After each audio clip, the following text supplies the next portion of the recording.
નમસ્કાર, આપ જોઈ રહ્યા છો નેશન પ્લસ ન્યૂઝ. હું છું આપની સાથે હેતલ ભગત. કહેવાય છે ને કે જ્યાં શ્રદ્ધા હોય ત્યાં પુરાવાની જરૂર નથી, અને આ કહેવત અરવલ્લીની ગિરિમાળાઓની વચ્ચે કુદરતના સાનિધ્યમાં આવેલા ઉમેદપુર ગામમાં સાર્થક થઈ છે.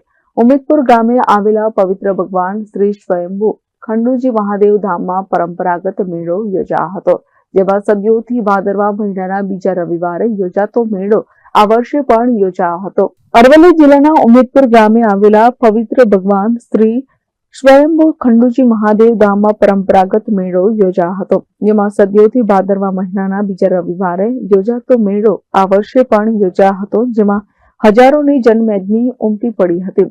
ઉમેદપુર સહિત આસપાસના ગામોમાં સતત એક અઠવાડિયાથી વરસાદ વરસી રહ્યો છે. તેમ છતાં વરસતા વરસાદની વચ્ચે ભક્તો ભગવાન ખંડુજી મહાદેવના ધામમાં પહોંચ્યા હતા, અને હજારોની સંખ્યામાં પહોંચેલા ભક્તોએ ભગવાન ખંડુજી સામે શીશ નમાવી જગત કલ્યાણની પ્રાર્થના કરી હતી.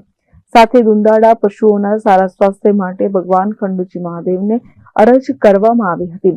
મનુષ્ય અને પશુપાલકોના સારા સ્વાસ્થ્ય માટે ભગવાન ખંડુજી મહાદેવની માનતા માનવામાં આવે છે, અને તે માનતા પૂર્ણ કરવા માટે દર વર્ષે ભાદરવા મહિનાના બીજા રવિવારે ભક્તો અહીં ઉમટી પડતા હોય છે, જ્યાં ભવ્ય લોકમેળો ભરાય છે.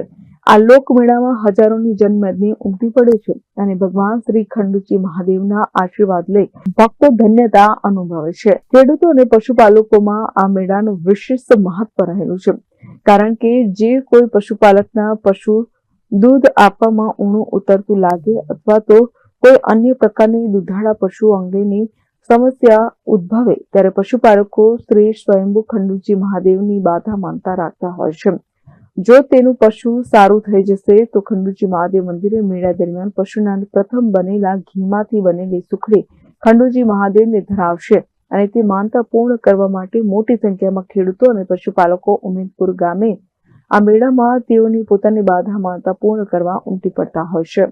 સાથે જ અહીં એવી પણ પરંપરા છે કે જે પરિવારને આ મંદિરની બાધા હોય તે ઘરનો મુખ્ય વ્યક્તિ વહેલી સવારે ચાલતા આવે અને આ મંદિરે આવીને દાતણ કરે છે. આ પ્રકારે ખંડુજી મહાદેવ મંદિરે ભરાતા લોકમેળાનું પણ વિશિષ્ટ મહત્વ રહેલું છે. રાજ્યનું આ એકમાત્ર મહાદેવ મંદિર છે જ્યાં શિવજીની શ્રાવણની સાથે ભાદરવામાં પણ વિશિષ્ટ પૂજા થાય છે, અને તેને લઈ ભાદરવામાં પણ ખંડુજી મહાદેવની પૂજા માટે ભક્તોની લાંબી લાઈનો લાગતી હોય છે. લોકોની માન્યતા છે કે ખંડુજી મહાદેવ સામે શીશ નમાવી માનતા માનવામાં આવે તો ભગવાન ખંડુજી મહાદેવ પૂર્ણ કરે છે.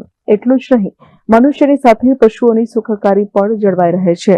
તો બીજી તરફ રાજ્યના અનેક ભાગોમાં અને ખાસ કરીને અરવલ્લીની બોર્ડરને અડીને આવેલા રાજસ્થાનના કેટલાક વિસ્તારોમાં લંપી વાયરસનો કહેર જોવા મળી રહ્યો છે, અને તેના કારણે અનેક પશુઓના મોત નિપજ્યા છે, અને તેમાં પણ ખાસ ગાય માતા તેનો ભોગ બની રહી છે. ત્યારે પશુપાલકોની આસ્થા સમાન શ્રી સ્વયંભુ ખંડુજી મહાદેવ મંદિર ખાતે હજારો પશુપાલકો પશુઓ અને તેમાં પણ ખાસ ગાય માતા સ્વસ્થ રહે તે માટે ભગવાન શ્રી ખંડુજી મહાદેવની વિશિષ્ટ પૂજા કરવામાં આવી હતી, અને કાળરૂપી લંપી વાયરસથી પશુઓને બચાવવા માટે વિશેષ પ્રાર્થના કરવામાં આવી હતી. મહેન્દ્ર પ્રસાદ, નેશન પ્લસ ન્યૂઝ, અરવલ્લી. સમાચારોનો સતત અપડેટ મેળવવા માટે અમારી નેશન પ્લસ ન્યૂઝની યુટ્યુબ ચેનલને સબસ્ક્રાઇબ કરો, બેલ આઇકન દબાવો અને જોડાયેલા રહો ફેસબુક, ઇન્સ્ટાગ્રામ અને ટ્વિટર પર.